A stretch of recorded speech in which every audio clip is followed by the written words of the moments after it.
So I've always believed that doing crime is bad. Thank you. I'm so very brave. But I've also always believed that if you are going to do crime, you may as well do it to a multinational corporation. Like if you mug an old lady, you're stealing from a real person with a family and a heart. But if you rob a bank, you're just stealing from a soulless institution who probably just rejected that old lady for the loan she needed to save her house from being foreclosed on by that same bank. So who are you really hurting? I mean, financial institutions are really behind some of the greatest evils of all time. The 2008 financial crisis, money laundering, wrongfully foreclosing on homes, illegally repossessing vehicles, making the dad from Mary Poppins work too damn hard, and also probably a whole bunch of other fucked up shit we don't even know they're doing because they're still getting away with it. Which is probably why I just couldn't bring myself to feel all that bad for JPMorgan Chase when I came across this story about them being tricked into paying $175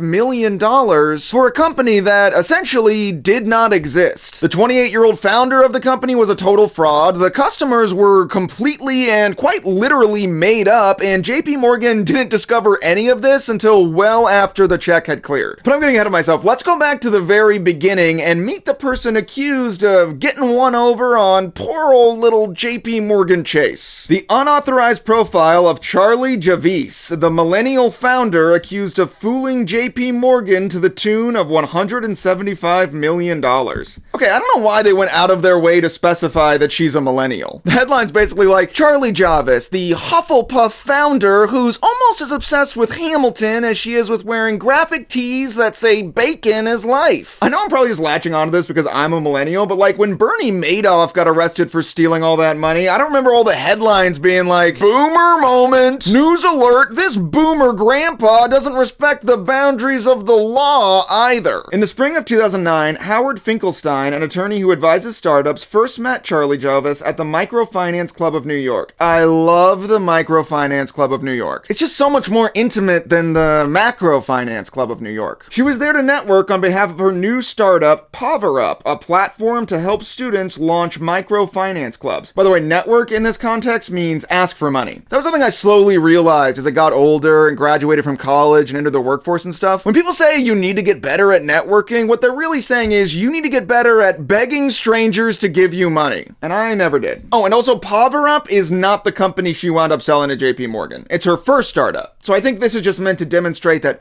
entrepreneurship was always in her blood. She could start conversations with anyone and continue endlessly, Finkelstein remembers. At the time, she was 17 years old. So she told people she was 17 in 2009, but now in 2025, she's telling people she's 31? What's the truth, Charlie? The point about how she can hold a conversation with anyone kind of reminds me of the Elizabeth Holmes and even the Anna Delvey case, where all these older finance men are all she was a silver-tongued genius who could talk to anyone, and that's why I got bamboozled for all my money. And I'm always just kind of okay, yeah, maybe. Or maybe she was just the only young woman in an environment full of old, creepy men. And maybe you got bamboozled because you were one of these old, creepy men who was willing to do anything and everything to get this young woman to give you attention. Maybe that's a factor. In the Elizabeth Holmes documentary, they would always cut to these ancient finance guys who were she just had a certain something. And it's yeah, dude, I actually think you have a certain something dripping down your chin. I believe it's drool, sir. You're gross. Who is Charlie Javis? With all the publicity surrounding her case, Javis's personality has remained somewhat of a mystery. She grew up in the posh Westchester suburbs of New York, where she attended the elite French-American School of New York, or FASNY, which provides a bilingual education for children as young as 3, all the way up to 18 years of age. I don't know if her personality is a mystery. Private French school? I can definitely imagine a snobby French person who thinks they're better than everyone else and can get away with anything. Mystery solved. Charlie Javis grew up surrounded by money, but likely not her own. Wow, someone hand me a tissue. She was surrounded by a lot of money, but didn't have all the money. Heartbreaking. Javis may not have been rich, but she had an affluent lifestyle, Finkelstein said. Okay, I think she might have just been rich. If everything around you is rich and the lifestyle you're living is rich, at a certain point, it's kind of like a if it walks like a duck and quacks like a duck situation. It was at FASNY that Javis developed and created her first startup, PowerUp. In 2011, she told Knowledge at Wharton High School, a web publication targeting high school students and their teachers, that she came up with the idea for the startup while in the 10th grade when she was teaching English in Thailand and Myanmar. So this girl was speaking French in America and English in Thailand, and she's starting companies as a high schooler, and the headline of this article was still like, she's a millennial, what else you need to know? So okay, that first startup helped her get into Wharton Business School. Okay, so she needed to start a company to go to college. All I needed to go to college was a solid B+ average and a fuck ton of student loans, which I am gonna pay back. I missed a lot of payments in a row, so I kind of assume they've started to bug my house. Granted, she went to Wharton Business School and I went to Chapman University, and if you don't know Chapman is a school in Orange County where some of California's most successful people's children who got DUIs go. While Javis was celebrating her graduation from Wharton in 2013, she was planting the seeds for her next company, which she incorporated that year as TAPD, but would rebrand as Frank. And Frank is the company that JPMorgan wound up buying and then discovering was a fake. So she started it as TAPD, and then it got rebranded as Frank, and then it got rebranded again as a 9-figure financial crime. But okay, what was Frank? Or at least what was Frank supposed to be? This is from an interview she did right after founding the company with Bumble, which I bet must have been hard to pull off because both her and the lady interviewing her were probably both under the impression that they were the one who needed to speak first. A little Bumble joke for you. I don't think it's sexist, but if it is, please don't let me know. I'm trying really hard. First off, the company's name was Frank, and yet nobody involved in the company was named Frank, so right there, man, that's your first clue that something was fishy. Frank is the trusted partner of our generation. 22 million people fill out the FAFSA form for financial aid every year. 13 million drop out just because it's so complicated. The form is the first step in paying for college. We have essentially reformed FAFSA in 3 main ways. First, we identify the type of individual filling out the form and automate a lot of the answers based on that information. Second, we change how the data is inputted. We enable the user to integrate the form with their college application using the data for the common application. They can also integrate it with their IRS forms. Third, and most importantly, we have changed the language of the form so that it relates information to people in the language they can speak. So basically the idea is Frank was a company that helped people pay for college by consolidating all the forms they would need to fill out for financial aid and automate a lot of the complicated data input that discourages a lot of people from even applying. And look, can I be honest about something? I kind of like the idea for this company. Like, I'm just listening to her describe it and I'm like, shit, she might have gotten me. Like, if I had $175 million lying around, this is totally the type of company I could see myself buying. But unfortunately, or maybe in this case, luckily, I don't have $175 million laying around. I mean, I don't even have half that. But clearly a lot of other people thought this was a great idea because she accumulated a lot of startup capital and she was even named to Forbes 30 Under 30. And you might recognize Forbes 30 Under 30 from all the times it's come out and make you feel like total fucking shit about yourself because someone far younger than you has achieved more success than you could ever hope of achieving. And look, at the time, she was totally deserving of 30 Under 30. I mean, she started this company, Frank, when she was only 24, but I gotta be honest, it kind of does make me feel better about myself knowing how this company turned out, you know? Like, in your 20s, you're surrounded by people becoming so much more successful than you by doing things you could never even conceive of, and you feel like shit. But then in your 30s, you get to see those same people get indicted for that shit that made you feel bad in your 20s, and suddenly you don't feel that bad. But at the time, everything seemed to be going Charlie's way, and it all culminated with this. JPMorgan buying another financial startup. This time it's college financial planning platform, Frank. So she sold the company for $175 million, but within that, her personal payday amounted to $10 million up front, along with a $20 million retention bonus, and crucially, a managing director job at JPMorgan Chase, which I'm just gonna go out on a limb and say also paid a lot of money. But just what was JPMorgan getting for all that money? What they're getting is a software platform that's been pretty effective at serving, people, young people who are heading to college and need to try to pay for it. So basically, what they've got is, this tool that has grown a pretty good user base. It's got 5 million users. Did you catch that number at the end there? Here, I'll play it back real quick. It's got 5 million users. It's got 5 million users. It's got 5 million users. 5 million users. Does that number seem, crazy high to you? Well, if it does, congratulations. You have better instincts than everyone who was in charge of JPMorgan Chase. You could have saved them a lot of money. JPMorgan Shutter's website it paid $175 million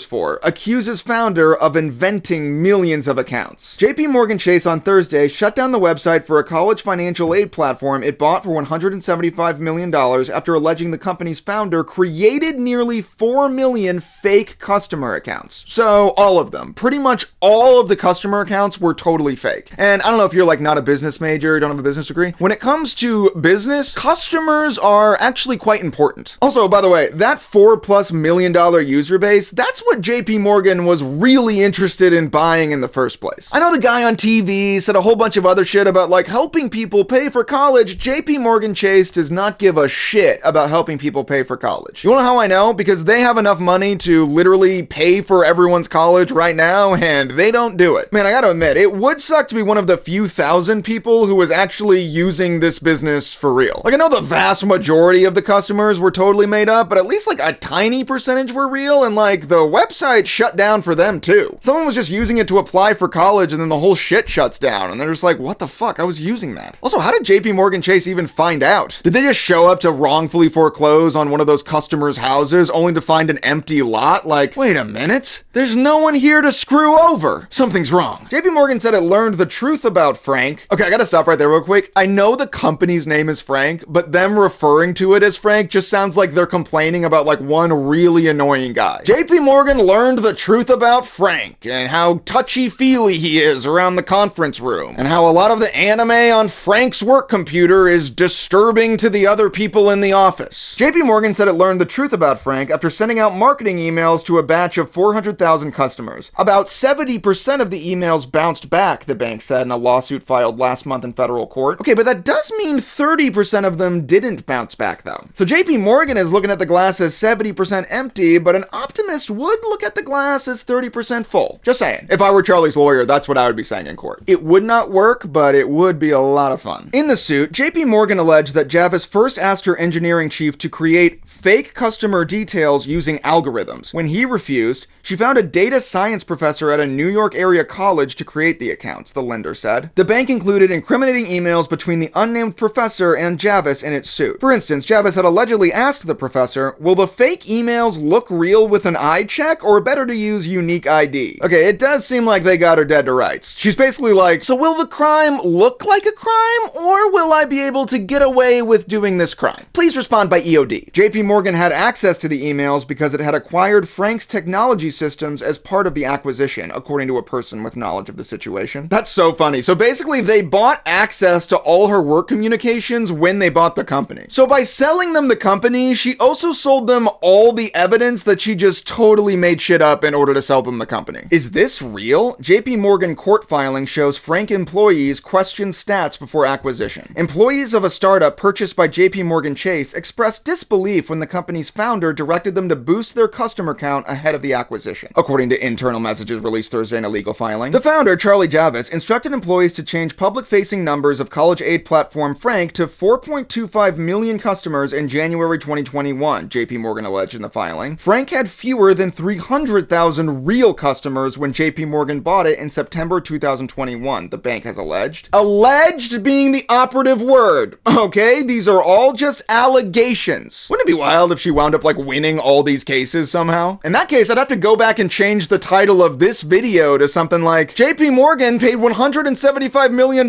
for a company that totally did exist and was simply a solid addition to their investment portfolio. Parentheses, please don't sue me, close parentheses. Do we really have 4.25 million students? One Frank employee asked in a January 2021 Slack thread. Is this real? Another asked. This is what's kind of tricky about purely online businesses, because you're not physically interacting with your customers, so it's kind of tough to gauge how many customers you actually have. Like, it's all just numbers on a spreadsheet to you. Like, if you worked in a McDonald's and at the end of the day your manager walked up to you and said, you actually made 4 million burgers today, you'd obviously just be like, no, I definitely didn't. You're obviously just trying to commit some sort of weird crime. But if you were at one of these tech startups, you're just looking at numbers getting bigger on a spreadsheet like, I don't know, maybe this is real. It's kind of like when Barbie came out and we all saw Barbie in a packed theater, so we were able to feel that, yeah, yeah, this is pretty popular. People are seeing this movie. As opposed to like when Netflix announces that one of their own originals starring like Jennifer Lopez is the most popular movie in the world. You're kind of like, it doesn't really feel real, but I guess, I don't know. I guess what I'm trying to say is Frank is kind of like Atlas starring Jennifer Lopez. But instead of stealing money from JPMorgan, it stole time from people who forgot to turn off Netflix after they finished watching something else, so it just started automatically playing Jennifer Lopez's Atlas. Now that I'm saying it out loud, it might not be that similar, but Charlie is king of finding magic numbers, wrote another employee whose names were redacted in the filing. Charlie is king of finding magic numbers. That's such a snazzy way of saying Charlie just makes up numbers. Hey, where'd you find these numbers? Oh, they're magic. Did you make these numbers up? No, I just magically found them. Found them where? Oh, in my imagination. According to Thursday's filing, Javis justified the change in user stats by telling employees that website visitors counted as customers, the bank alleged. But wait, even setting aside the fact that visiting a website doesn't automatically make someone a customer, and I should know because I have a website for my stand-up and it gets visitors every day and literally 0 of them have ever given me money. That also doesn't factor in the fact that like one person can visit a website multiple times, especially if you're filling out like paperwork and stuff. You'd have to visit the website like dozens and dozens of times. But that doesn't mean you're dozens and dozens of customers, you're just one customer who's stressed out of their fucking mind. And even then, it's not even like she's just including the information of people who visited her website without buying the service, because earlier she referenced just making up all the information. You know, I'm starting to get a bad feeling about this criminally indicted lady being investigated for fraud. And yeah, she is being sued by JPMorgan and the SEC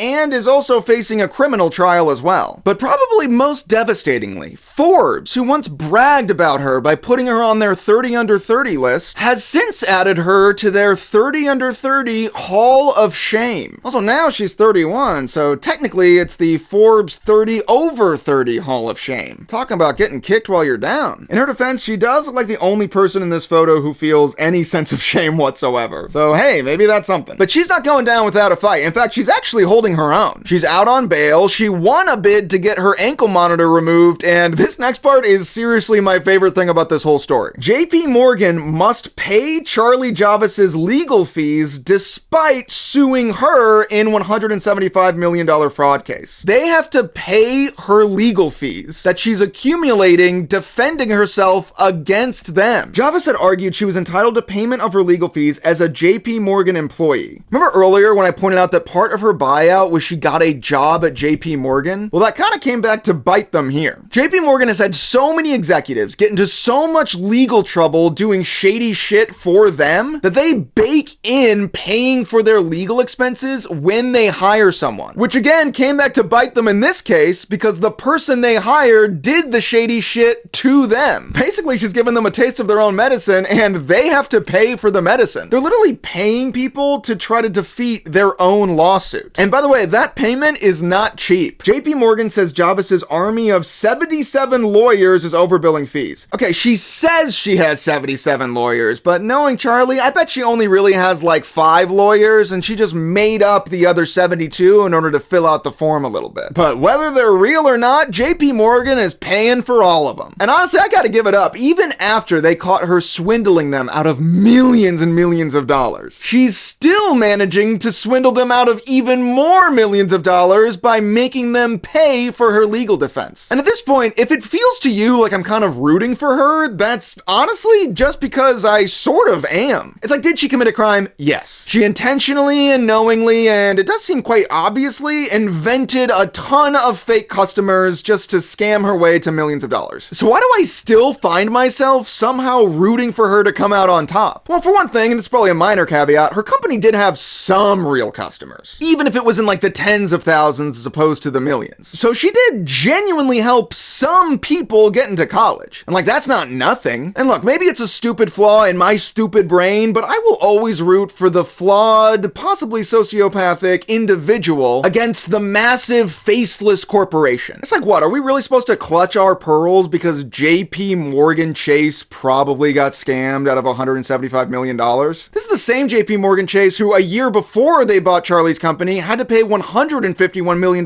just to resolve their own SEC violations, which is the same JPMorgan who was fined $350 million for failing to regulate billions of instances of trading activity, which is Still the same JPMorgan who had to pay $920 million to avoid criminal charges after it was found they allegedly schemed to defraud precious metals and treasury markets. We're talking about the same JPMorgan who had to pay a record $13 billion fine due to charges stemming from their shady sales of toxic mortgages relating to the '08 housing crisis. And when JPMorgan fucks up, did they get sent to prison? Did they get blacklisted? Did they get put in the Hall of Shame? No, they just get bailed out by you and me.